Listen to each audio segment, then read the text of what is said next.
Hello and welcome to Heroes of the Coast. My name's Janet Bridgers with Earth Alert. Have you ever noticed, if you drive north on 101, that Ventura County doesn't look like Los Angeles? We're here today with Steve Bennett, County Supervisor Steve Bennett from Ventura County, who is going to tell us a lot of the reasons why the two places are so very different. Steve, thank you for driving in. Yeah, thanks for having me, Janet. So, you've been on Ventura County Supervisor for 5.5 years. And before that, you were Ventura City Council member for one term from 93 to 97. And I took a break between 97 and 2000 to run the SOAR initiatives, and then was elected to the Board of Supervisors after that. We're going to get back to all of that. There are few politicians who have such records environmentally as yours, and I'm going to read a statement beginning in the 80s when Steve led Alliance for Ventura, for Ventura's future, and through the years when he helped other progressive candidates get elected to City Council, eventually successfully running himself and later running for the 1st District on the Ventura County Board of Supervisors. Steve Bennett has been a key leader and strategist in keeping Ventura from being completely overrun by urban sprawl.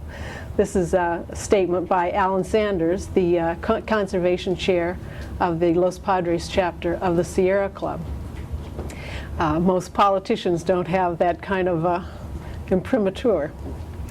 But the agriculture is still one of the largest sectors of the economy in Ventura County. Is that Certainly, correct? Yes, yes. It's one of our largest, and it's one of our most stable economic sectors. It has less variation than most of our other economic industries. And the largest products are still citrus, correct? Strawberries, celery, broccoli, avocados, any else? No, we call all those others row crops, but it's sort of the citrus and avocados. Lemons are very big, and strawberries are very big. Those strawberries and lemons are huge crops for us now in Ventura County. And is this realistically that California is feeding much of the nation on? Certainly, and much of Japan, much of Asia. Really? Yeah. The #1 market for lemons in Ventura County is Japan. We make more money selling them to Japan than any place else, even in the United States. Really? So we have the rich soil, obviously, but I think the weather is a primary factor too. It certainly is. Our farmers are able to get, with row crops, they're able to get 3 crops a year out of that soil, which is a tremendous advantage over climates in the Midwest or much of the rest of the world. It's also 20 feet of topsoil in many places. 20 feet of the best topsoil in the world, and a growing climate that allows you to get 3 crops out. It certainly is very productive farmland. And so tell us how the effort that became the SOAR initiative, Save Open Space and Agricultural Resources, began. Well, a group of people like myself, like-minded people, got together, and we all were scratching our heads saying, if we're just going to try to play defense and stop this development and then try to stop this development, the question will simply be, how much can we slow them down? But they're going to take over Ventura County, and instead of it being 5 years, it might mean 10, but it's a losing battle. So what we decided to do is that we need to come up with a strategy that puts us on the offensive rather than the defensive. Not only playing defense doesn't make sense, but also it completely wears out grassroots citizens, and they eventually lose the ability to keep fighting. Meanwhile, the developers who make so much money off of this, they just keep coming and coming. So we came up with this going on the offensive strategy when Napa County passed an initiative, and it went all the way to the California Supreme Court, and that basically said that citizens could demand that before their general plan is changed, that it actually go in front of the citizens for their approval rather than just the elected officials. So we dramatically expanded the Napa County initiative, which only affected the county government, and we created a SOAR initiative for all of the cities in Ventura County and county government at the same time. And we launched, everybody thought we were crazy, we launched one big battle. We put all of the initiatives on the ballot at the same time. So we had 7 cities and the county There were initiative. separate initiatives Separate for each? initiatives, that's right. Really? Yeah, we had to gather 75,000 signatures. And most of the time, and all with volunteers, and most of the time in the cities, when you signed twice. You signed an initiative for the city you were in, and then you also signed for the county at the same time. But we were able to mobilize people because we were able to convince people it's far better to let's get ourselves on the offensive.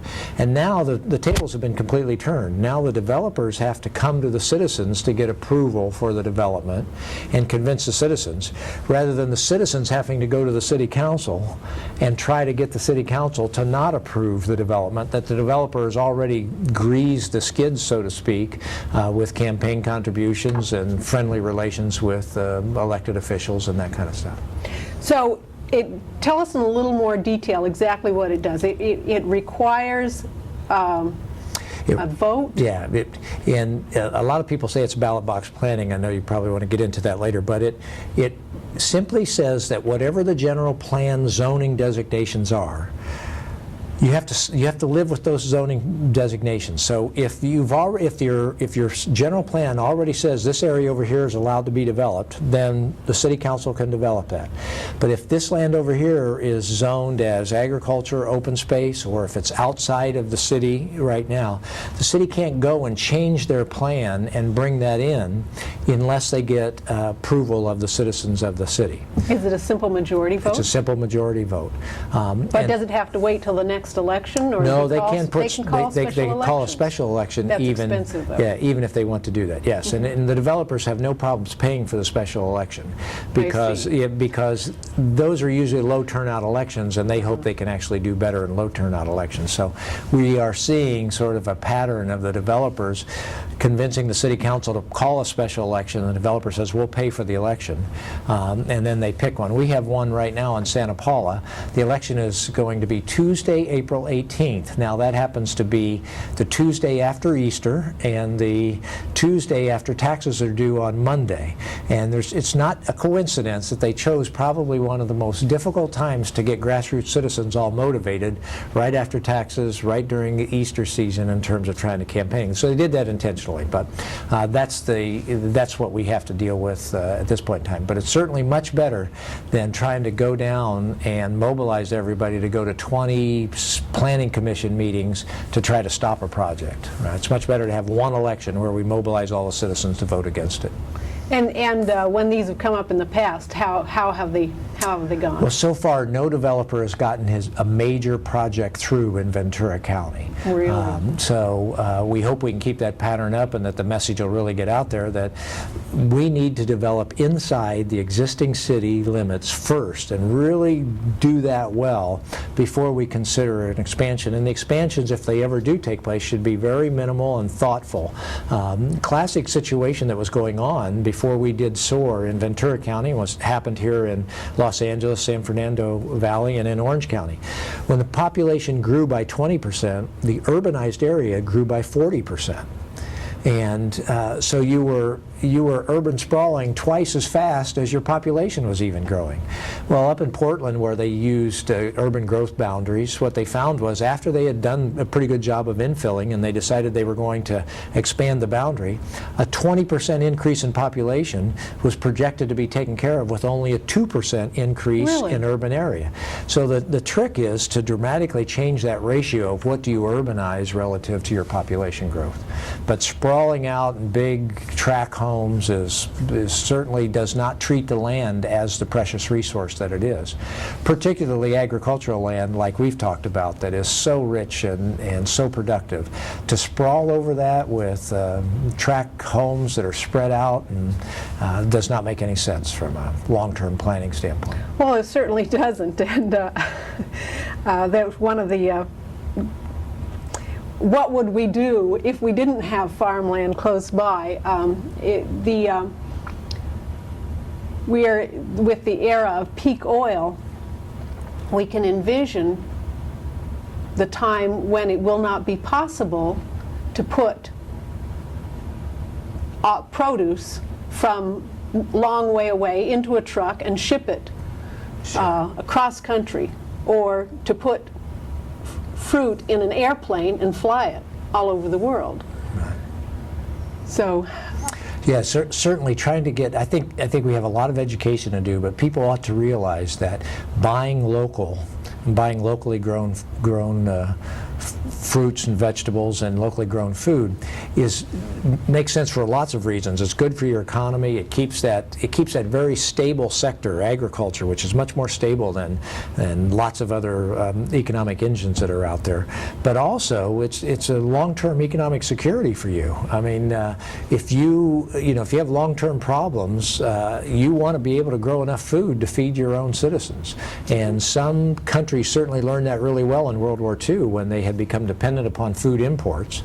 And then the war broke out and they couldn't get those food imports. I don't think we ever want to get in that situation in the United States, but it can happen if we pollute our aquifers, if we pave over our rich agricultural land. It's not just Ventura County, the Central Valley of California, the breadbasket of the United States for many of our food crops. And that's being urbanized at a rapid rate and a scary rate. One of the issues that goes along with this that I think is perhaps fewer people think about is the issues related to housing for farm workers, the whole immigration issue. Do you have anything that you'd like to comment about those issues and how they affect farming country? I sure do. The old system was building nothing but high-end tract homes because the old system was driven by only one factor, and that is the profits of the developer. The developer wasn't interested in building truly a true mix of affordable housing for all income levels. I mean, look at every time that happens, you kind of have to force some of it down their throat, and they're really happy if they can force 10% affordable housing in there, and then they play with the definition, and the affordable becomes almost unaffordable for most citizens. But what's SOAR is doing in Ventura County is it's forcing the development inside of the cities, the existing cities.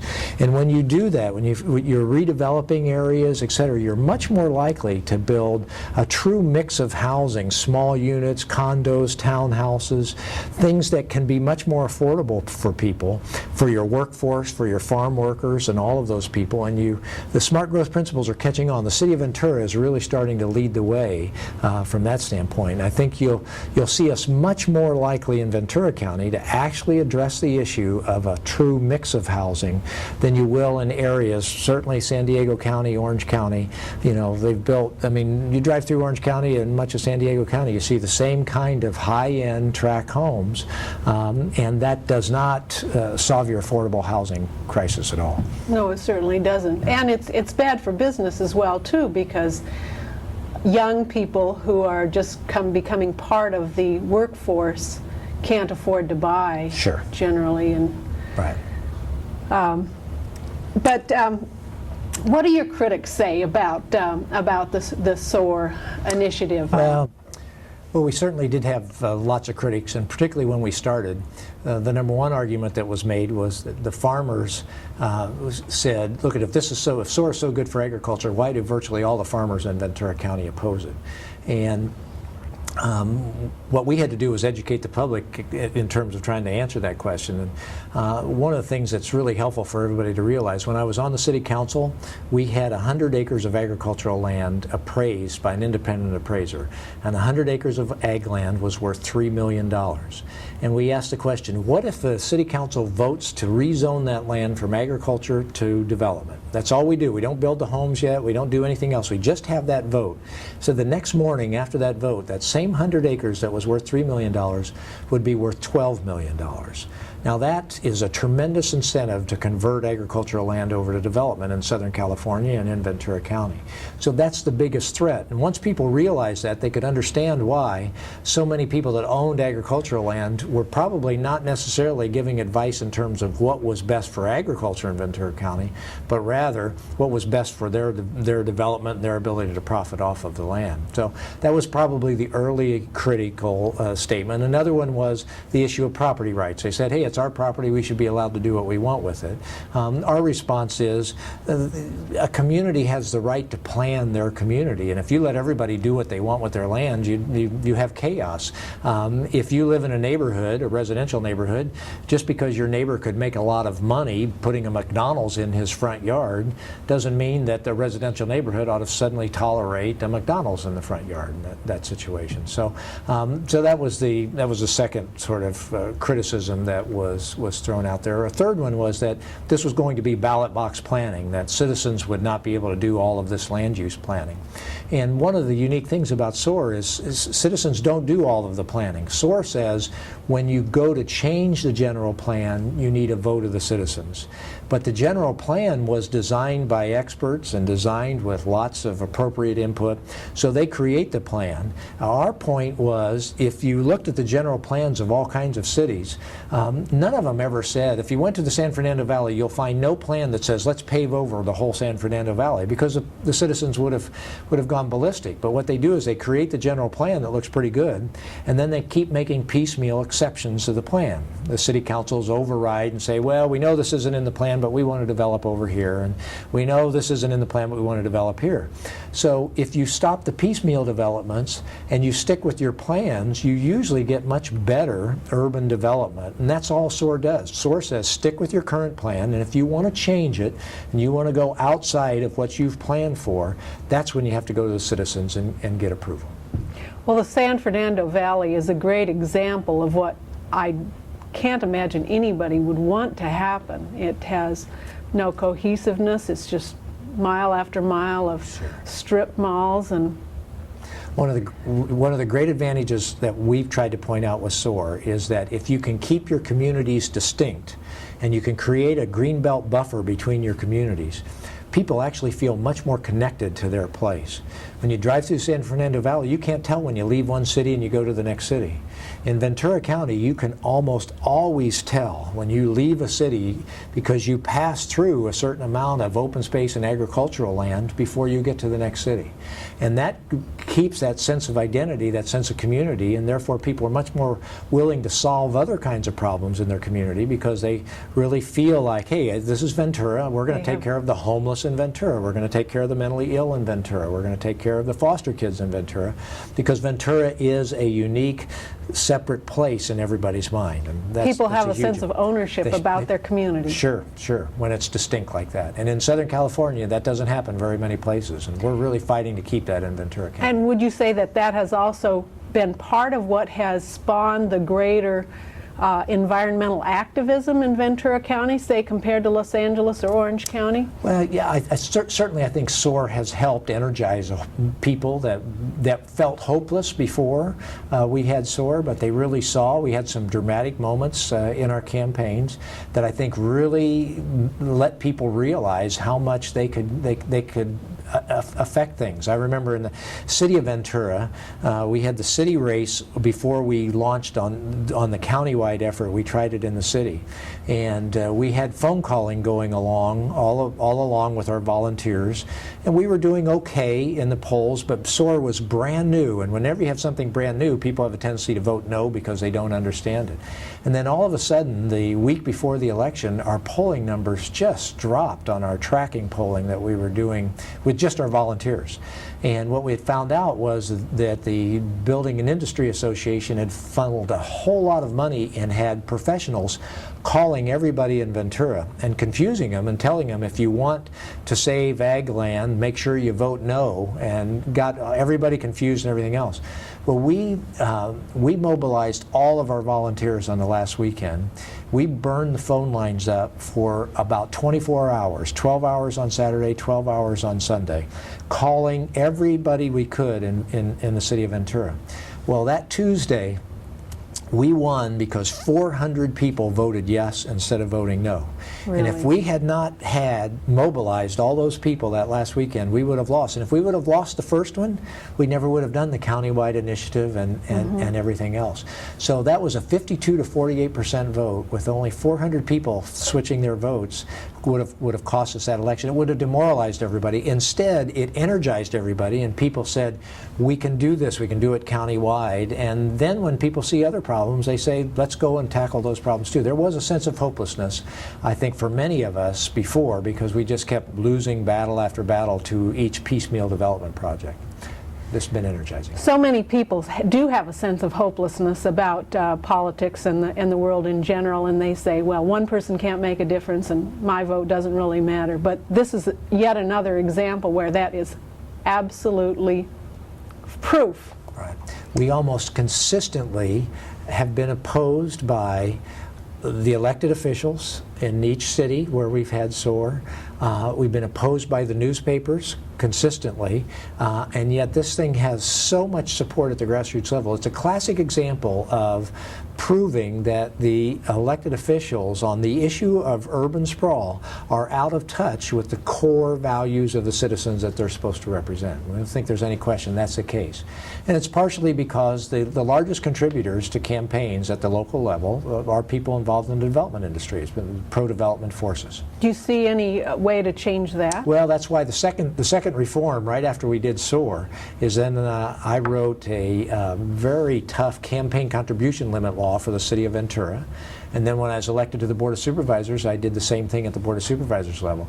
At the City of Ventura level, the City Council refused to pass it, so we put it on the ballot, and 80% of the citizens voted for it. And it's just another example of sort of changing the dynamics so that big money can't go in and have undue influence on the elections and as a result the decisions of city councils and the boards of supervisors. Now you're hearing from a lot of places around the country or even beyond perhaps? Not outside the country, but we have heard from lots of people around the country that are interested in doing this. Have any of them implemented it as yet? Well, sadly, most of the people that contact us end up being under-organized and underfunded.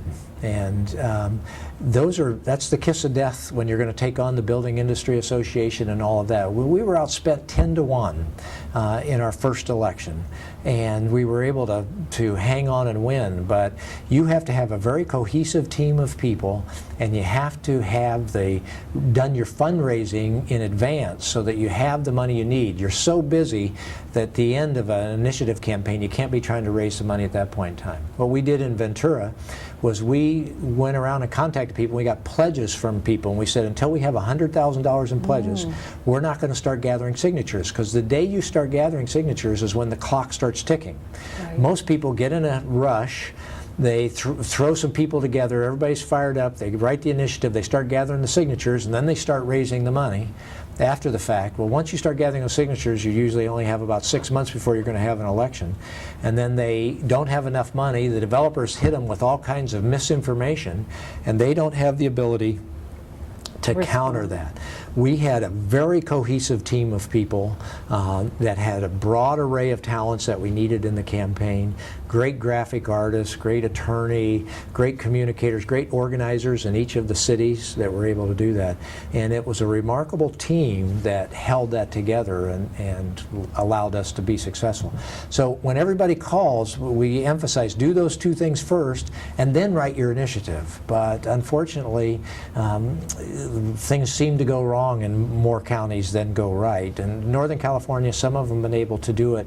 Nobody's been able to do it for the whole county and all of the cities in the county yet that we've seen. I'll give you one classic example. San Diego, some good people there, really well organized, but San Diego is more than 3 times bigger than Ventura County, and consequently they have to raise so much money that they simply, it's difficult to raise money when you get to a county that size in terms of trying to communicate. Now the SOAR initiative sunsets in a few years. When is that, and what happens after that? Well, it sunsets in 2020, and if we don't do anything, then we go back to where we were before. Well, that's still a good long time. Well, that is, but I think you can imagine from certainly my enthusiasm for it, I don't think there's any intention on our part to let it sunset. I think we'll re-up SOAR before it expires. And do you see any future in terms of organic agriculture raising the value of food products? No question. I think that's one of the things that could be a big help to solve sort of the international competition issue that we have. But we have to be realistic. It's going to take education, and it will be a slow process. But Ventura County is getting more and more willing to embrace organics, certainly more so than before the SOAR initiatives came forward. Steve, thank you so much for being our guest today. You're welcome, Janet. Thank you. Viewers, thank you for being our guest. And come back and visit with us again next time. Continue to talk on the set.